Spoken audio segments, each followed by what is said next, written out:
Hello guys, good morning. I'm here inside the house. So, I need sunlight. Ito sa bintana, humuhugot ako or kumukuha ako ng sikat ng araw. I'm done na po magwalis dyan sa labas and kasalukuyang nagluluto. This is, ayun, baka na-overcook na, kaka-video ko.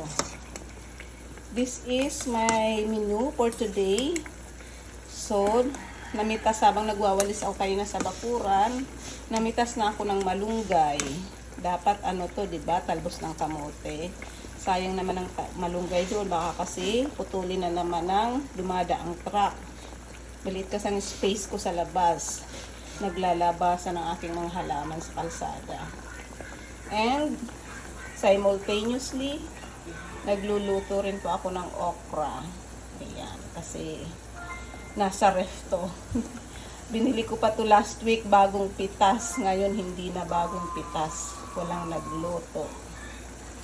Okay, so, as usual, this is my favorite pampano. Bakit lagi akong pampano?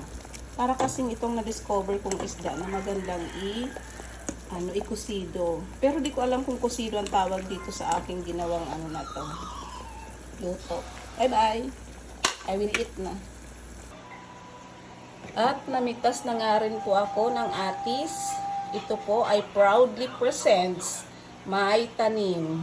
Fruits of my tanim. Ayan. Ang tamis nito ha, ang ano bang tawag dito?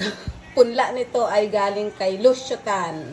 Kaya super tamis to. Siguro hindi lang siya ganung sobrang laki. Pero ang laki na rin. Kasi ang lupa ko dito ay very limited. Ayan. Ito rin, ayan. Pitas dyan sa bakuran. Ito naman ay tanim ni tatay. Kami ang taga-pitas.